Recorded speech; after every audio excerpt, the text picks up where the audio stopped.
Thank you for joining me today. My name is Steve Tuttle. I'm a portfolio manager here at Signet Financial Management.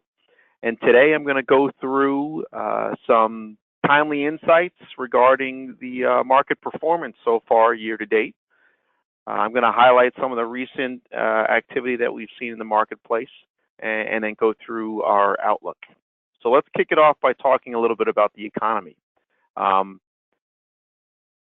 We follow quite a bit of the economic indicators, and what we're seeing is that the global economy continues to expand at a steady but slow pace, and we think that's a good thing. Overall, the markets have taken a little bit of a step back year to date.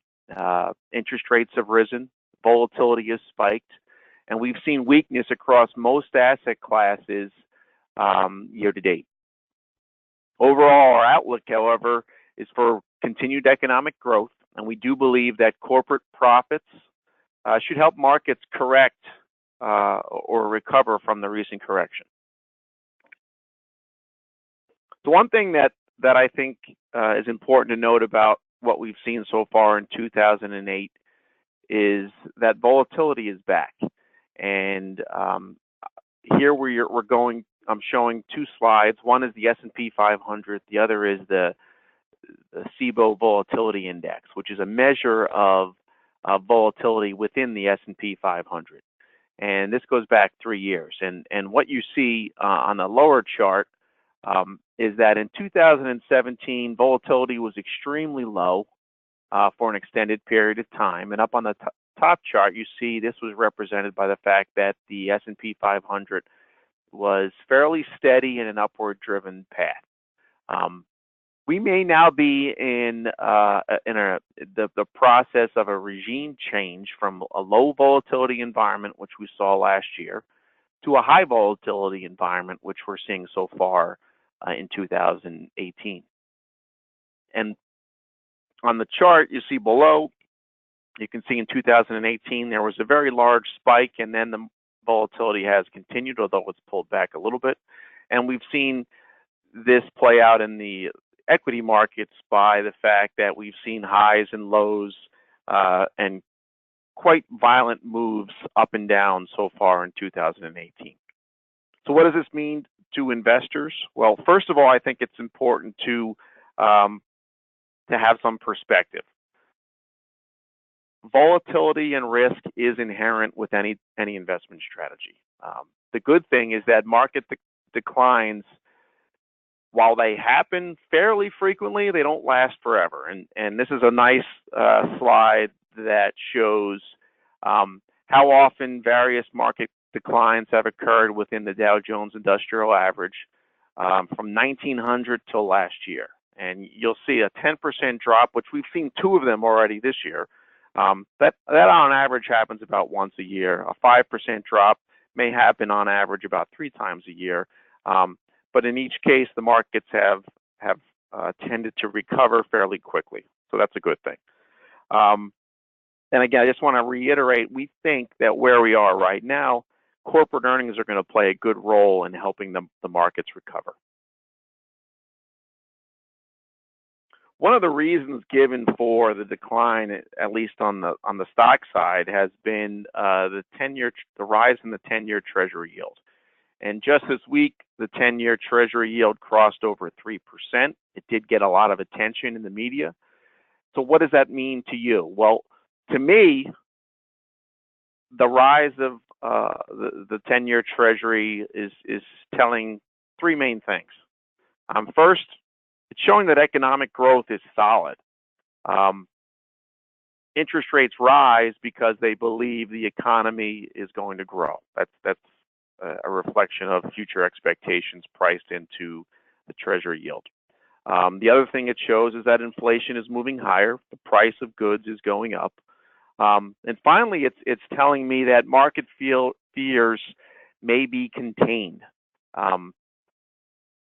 If markets were really in a panic, you wouldn't see rates rising, I don't think. Instead, you'd probably see investors selling stocks and buying safe haven U.S. Treasuries, and that would send yields lower, not higher, and we're definitely not seeing that so far. So overall, I'm not terribly concerned about the fact that the 10-year Treasury is hovering around 3%. Another reason given for the volatility in the stock market has been the rise of inflation and how that might negatively impact stocks and bonds. And again, if we look back in history and take some perspective, what we see is that we're not in a position right now in the business cycle or the economic cycle to be overly concerned about the inflation rate. Today's inflation rate is right about 2.5%. And historically, that's not excessively high. In fact, it's right in the middle of this chart, and you'll see when the inflation rate was between 2 and 3%, the average S&P 500 returns have been quite positive. So it's really not until inflation really spikes up above 7% that you see some more stress on the stock market. So again, yes, inflation is rising. Yes, it's something that we have to be aware of, but no, it's not something to us that signals an imminent crash in the stock market or anything more extended than that.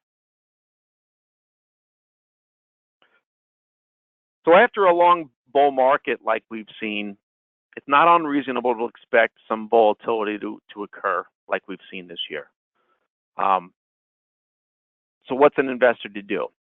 Well, one thing that we do note is that while investing in an index like the S&P 500, an index fund, may benefit investors, particularly during a bull run, when volatility spikes, when valuations start to creep higher, an index that's market cap weighted like the S&P 500 may not be the answer for you. Essentially, this chart shows the position of the S&P 500 about a year ago. And what it shows is that nearly half the risk inherent in the S&P 500 is coming from just the top 10% of stocks. So it's concentrated among the largest market cap stocks that have happened to have done the best over the last bull market. But the concern that we have is perhaps those stocks which have done so well in the past, perhaps they may not do as well going forward. And that's a problem that's inherent with an index like the S&P 500. So an alternative approach that, if you're a client of ours, you know we believe in is a multi-factor approach to equity investing. So essentially, we believe that different securities can have different expected returns. We don't only look at size or market capitalization when we are assessing and researching stocks. We take a multi-factor approach. The goal of our strategy is to construct portfolios that emphasize the right combination of factors. And here's some of the broad categories of factors that we look at, including value and growth, size or market capitalization, quality, momentum, volatility. These are all different characteristics of stocks, and what we try to do is emphasize the right combination of those factors in the stocks that we invest in to potentially offer higher expected returns over the long term. So I'm going to sum up the major themes that we see in 2018 and some of the implications or how we're positioning portfolios currently. So one, markets aren't cheap. We think it's important here to seek relative values and to be very selective, both on the stock side and the bond side. It may not be as easy to generate returns going forward as it has been in the last 5 to 10 years. Volatility is back. We discussed that earlier. To us, we're paying extra attention to managing risks. We're making sure that both our portfolios and our clients are prepared for shocks, sometimes unexpected shocks. We think it's important to focus on longer holding periods, not get caught up in the short-term up and down movements or gyrations of the stock market. And then from an opportunistic point of view, we think it's important to leverage this volatility or use this volatility to perhaps find some high quality stocks at more attractive prices because of that volatility. So there is opportunity that's inherent with volatility. Sustainable global growth is another theme we've been speaking about for quite some time. Global equities, foreign stocks in both developed and emerging market economies should benefit from this improved economic activity, and we do believe that the valuations overseas relative to the U.S. are fairly attractive. So we think a foreign stock component is important for most allocated portfolios. And then rising interest rates, major theme. It's been discussed for years. The good thing to us, it's not all negative, rising rates. The good thing to us is that there's more income potential. I mean, investors can now seek higher yields from their bond portfolio, even on the short side. And we think bond ladders and short-term strategies like floating rate securities are becoming more and more attractive as interest rates have risen. So just in closing, I'll highlight a few takeaways. One, we believe markets are driven by fundamentals over the long term, and it's very important to emphasize that these fundamentals are strong now. Risk is a part of investing, and drawdowns are not unusual. If you're an investor, you should expect some periodic bouts of volatility, and we're in the middle of that right now. So while it may be cautious, it may be beneficial to be cautious in the near term, we are encouraged by the potential returns that we think we can capture over the long term through our active strategies. And lastly, I'll leave you with a quote from Warren Buffett. During scary periods, you should never forget two things, Warren said. First, widespread fear is your friend as an investor because it serves up bargain purchases. Second, personal fear is your enemy. And I think that's a very timely message from Warren right now.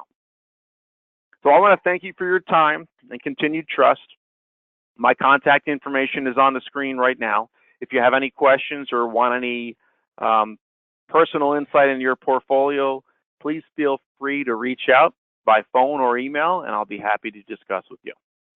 Thank you, and have a good day.